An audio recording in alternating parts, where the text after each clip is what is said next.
So, good day. Welcome to the final project. This is about plant hormones in Phototropism and Geotropism. This is the final project of this group, which is group 2, submitted by the members Bertosa Flint Edmond, Madrona Theo Caesar John, Paderanga Francis Anthony, and it will be submitted to Sir Danilo A. Galberto. So, to introduce you about the activity, this video is about Phototropism and Gravitropism. The Phototropism experiment is about the 4 pots which has similar plants, which will be carefully planted and going to have the same characteristics. This will be going for the leaves, the height, and we will wait for it to sprout. Once it has sprouted, we will continue on to use that and by placing it in the window, one for the cabinet, one for a box. This box having one hole at the very top and another box with one hole in the very far side, which then will be observed and tabulated. For Gravitropism, it will be growing this seeds, and then once those seeds have grown, sprouted usually with 1 centimeter long roots, it will be placed in plastic cups facing the walls with roots aiming in different directions, one for the side, one above, one below, and one to the side, but with a piece of the root tip cut. The plastic caps are allowed to be free and clean properly, and then we will be observing it and seeing the root movements after a few days. Then the data will be tabulated.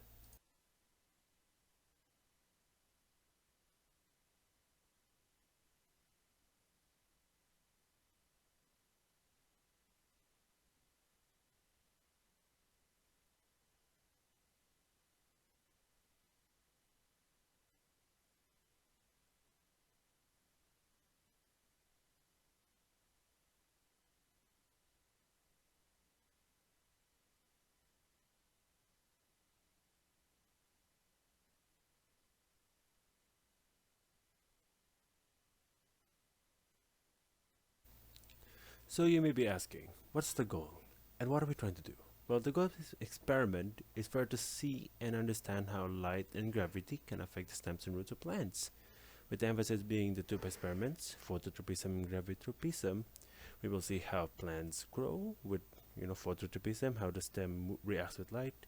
Gravitropism is how we'll see the roots, since it's going to be a plastic cap, it's going to be see-through, we will see how it reacts being placed in that certain environment. After that, learning how to grow these plants, and it will be pretty fun to see how it goes.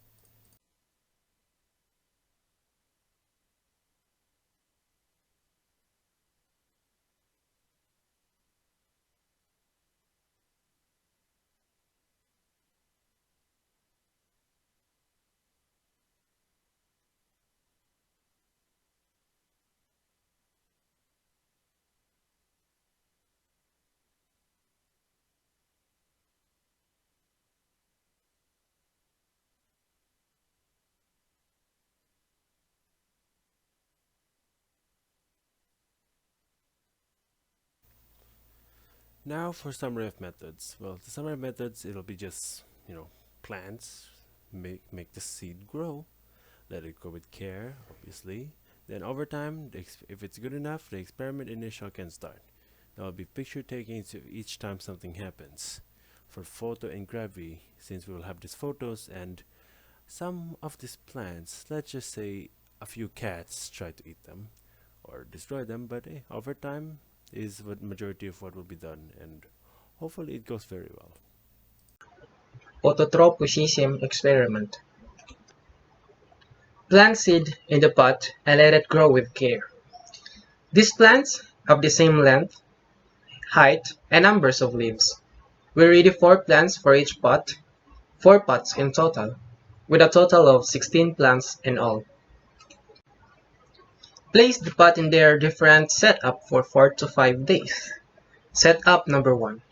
Place the potted plant in the window, which is our control setup. Setup number 2. Place the potted plant inside the cabinet. Setup 3. Place the potted plant inside a shoebox with LED and with a hole at one extreme side for light to enter on the other side. Setup 4. Place the potted plant inside another shoebox complete with LED and a hole at the top so that light could enter at the center. Here are the instructions. Instruction number 1, water. So this is the place where I put setup number 1 and 2, cabinet and near window. In your right side, you can see the setup A, the window, near, and in the left side, we can see that the plant inside in the cabinet. These are the setup C and D. Partial result with a picture. This is the table of observation. Setup A, observation.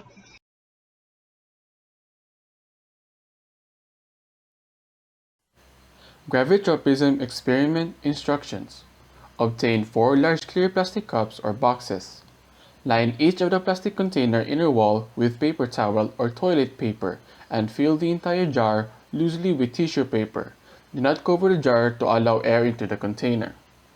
Obtain 16 corn seedlings with roots of about 1 cm long and place 4 corn seedlings into each plastic container at 4 opposite sides of the containers. Support the corn seedling with light pressure from the tissue filling inside the container. Place 4 seedlings between the paper toweling and 4 opposite sides of the inner wall of the plastic container. Vary the orientation or preparation of the roots as follows. Setup A, root directly downward. Setup B, root vertically upward. Setup C, root horizontal. And setup D, root horizontal but with 1 mm of root tip excised or cut off. Record this data for setup A, B, C, and D in the table. Space the 4 seedlings equally around the container. Label the upper portion outside each setup container. Photo document each of the seedling in each jar to show the original appearance and the orientation of its roots. Place the beakers in a dark place to enhance the growth of the roots. So these are my observations of each setup from A to D. Unfortunately, the pictures of the setups initially and after 12 hours were deleted or lost due to an error in my laptop, which is I am very sorry. Thankfully, I did photo document them after 24 hours and 48 hours of the corn seedlings and their final photos. My observations for setup A. First, the seedlings' roots were directed towards the ground or positioned vertically and had lengths of 2 cm, 2 cm, 1 cm, and 1 cm. And after 12 hours, the roots grew with lengths of 4 cm, 2 cm, 2 cm, and 3 cm respectively. They did not grow that fast in the first 12 hours, but after 24 hours, their lengths were 7 cm, 5 cm, 5 cm, and 6 cm respectively. And these are the photos taken after 24 hours. They grew quite rapidly towards the direction of the ground since they were positioned vertically, and the lengths of their roots after 48 hours were 11 cm, 10 cm, 8 cm, and 11 cm respectively, which is a very huge progress of their growth since they were placed in a dark room vertically upright for another 48 hours after checking them. So these are the photos taken after 48 hours. So this is the final picture of setup A. My observations for setup B.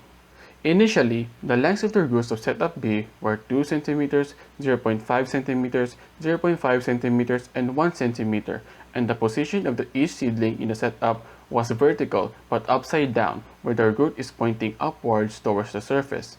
After 12 hours, the roots then grew towards the ground due to gravity, and the stems were growing towards the surface since the stems were seeking sunlight, and the roots grew downwards to seek for nutrients and water for the growing sprouts. Then each corn root grew 5 cm, 5 cm, 4 cm, and 4 cm respectively after 24 hours, and these are the photos taken after 24 hours. And after 48 hours, the roots' lengths were 9 cm, 8 cm, 8 cm, and 7 cm respectively, which is not bad, but unlike setup A, setup B was a bit slower in growth rate, but not much of a difference of both setups. So this is the final picture of setup B. My observations for setup C. The initial lengths of setup C were 0.5 cm, 1 cm, 1.5 cm, and 1 cm, and they were positioned horizontally. After 12 hours, the roots curved toward to the ground and grew with lengths of 0.8 cm, 2 cm, 2 cm, and 3 cm respectively, and they did not progress so much, especially the first seedling, having the shortest length after 12 hours. But after 24 hours, here are the results. They grew quite faster, and their lengths after 24 hours were 3 cm, 6 cm, 5 cm, and 6 cm respectively. Then after 48 hours, their roots were having lengths similarly to the lengths of setup B, which were 6 cm, 9 cm, 7 cm, and 8 cm respectively, and this is the photo taken after 48 hours. And this is the final picture of setup C. My observations for setup D. Initially, the length of each root in setup D were quite long already because I had forgotten to cut off the tip of their roots, so this setup is going to have different measurements after 12, 24, and 48 hours. So the initial lengths of the roots in setup D were 4 cm, 4 cm, 4.5 cm, and 2.5 cm, and were positioned horizontally, and their root tips were cut off. After 12 hours, the lengths were 6 cm, 4.5 cm, 5 cm, and 3 cm respectively. Due to cutting off their root tips, the root grew slower than the other setups, and after 24 hours, the lengths were 6.5 cm, 5 cm, 6 cm, and 4 cm, which is very little progress, unlike the other corn seedlings, and this must be the reason why the auxin in the roots of plants that is found on the root tips are very important in plant growth. This is the photo after 24 hours on setup D. And after 48 hours, the lengths of the root tips were 7 cm, 5.5 cm, 6 cm, and 4.5 cm respectively, which is not good progress in terms of their root growth, and that is because the auxin in the root tips of the seedlings was being restored yet. Photo after 48 hours. And this is the final picture of setup D. So here are the results. The setups A to C grow normally, but setup A has the longest roots, while setups B and C needed to change their direction of their roots downwards due to gravitropism, which delayed their growth speed for a little while. Then their roots grew rapidly after a few hours or days. Setup D, on the other hand, had their root tips cut off, so the growth of their roots was delayed for a short while, but after 12 to 24 hours after cutoff, they grew, and since the position of their setup is horizontal, they needed to adjust to the direction downwards by gravity. Analysis on Gravitropism experiment. Question number 1. Which of the seedlings showed the most rapid root elongation? So in setup A, the fourth corn seed had the most rapid elongation as shown in the picture. Number 2. Explanation of the results in terms of the effects of auxin on the root. The auxin on the roots of each corn resulted quite similarly to each other, but in different rates of elongation. Setup A has a faster rate of growth, and setup D has the slowest, since the root tip of the corn seedlings were cut off, according to our observations. The other hormones that help root growth are cytokinin and ethylene. Cytokinin, as far as we know, has a negative regulatory role in root growth. It functions as an inhibitor for tropic root elongation during gravity response. It is mainly produced in the statocyst of the cap, which is the reason why it contributes to the regulation of root gravitropism.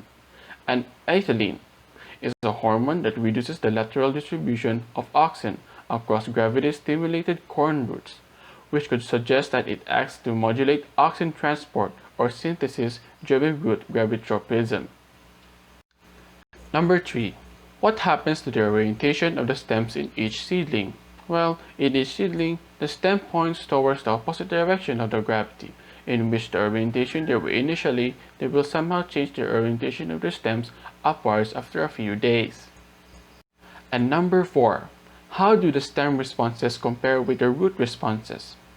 Stems grow upward or away from the center of Earth, and towards light. Meanwhile, roots grow downward or towards the center of Earth and away from light.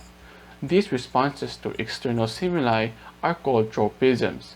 Plants' growth response to gravity is known as gravitropism, while the growth response to light is phototropism. As you can see before in the observations, the roots of the corn seedlings grew towards the ground while their stems grew towards the surface because of gravitropism or geotropism and phototropism respectively. Here are the results of phototropism experiment. Day 5 of experiment. The plants survived till day 5, but sad to say that some plants died and went missing. Setup 1 or A. Place the potted plant in the window, which is our control setup. 1. One plant is missing. I think our cat played with it one night, but luckily, there are 3 plants left. Setup 3 or C. Place the potted plant inside a shoebox with LED and with a hole at one extreme side for a light to enter the other side. Sad to say, 2 plants died. These are the close-up picture of set A, setup B, setup C, and setup D. Analysis. Ioxin helped in the phototropism experiment, as ioxin is known to promote stem elongation and cell elongation, which help the plant stem growth. Ioxin is also responsible for growing towards light. As the sunnier side of the stem, ioxin is broken down, which gives the shader side a higher concentration of ioxin, which allow that side to grow more, and this allow the plant to bend towards light, which is called phototropism. The analysis. Observation and possible explanation. In setup A, observation. Here in setup A, this is the normal growth of the plant because of the normal conditions such as normal amount of light, heat, and air.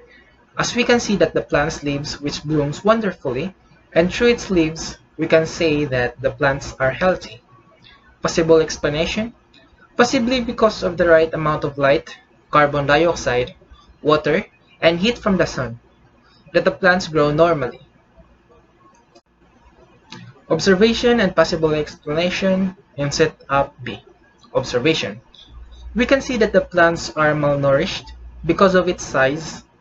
We can say because of their leaves, that they are not healthy. Possible explanation.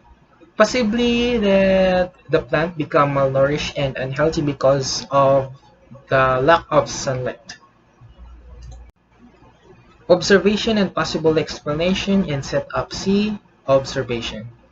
As we can observe the hole on the shoebox, we can say that the plants are not healthy because there is a lack of light. Also, we can see that some plants are died.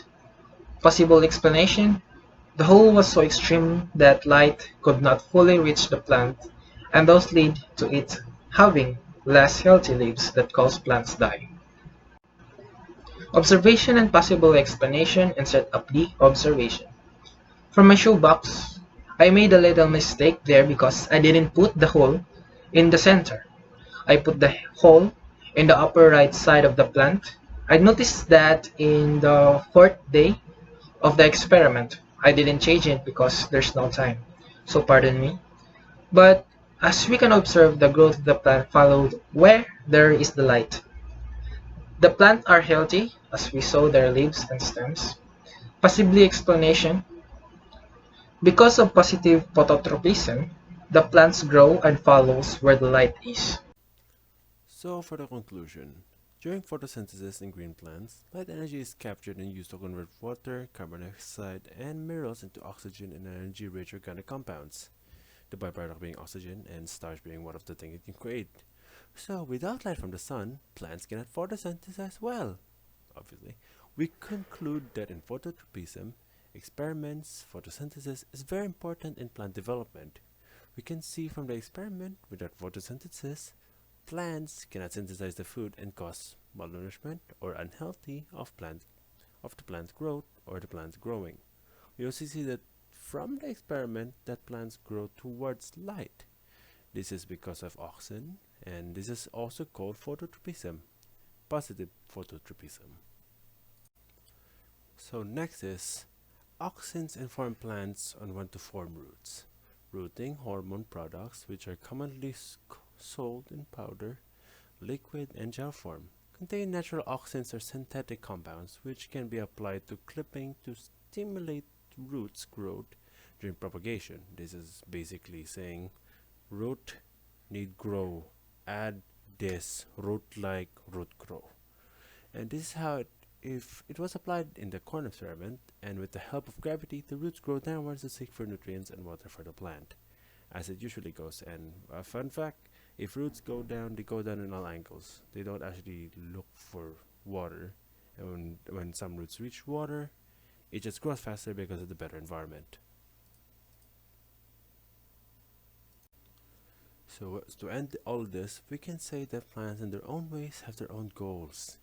To grow well and propagate what gives them a life goal similar to animals, like what God said, go them reproduce and recreate, procreate, everything.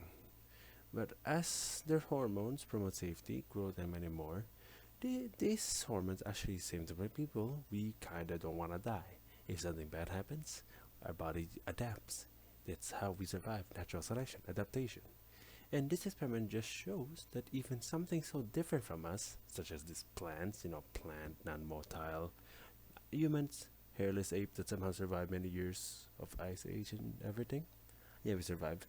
Now we still have similar goals of surviving and propagating, which is pretty nice knowing that plants and ours are not that different, but hey, as long as it's not fungi. And that's the end of this, and thank you for watching, and hopefully you enjoyed and learned something, and hopefully you keep your plants away from cats, because we all know cats keep destroying everything we love, but we still love them back. See ya.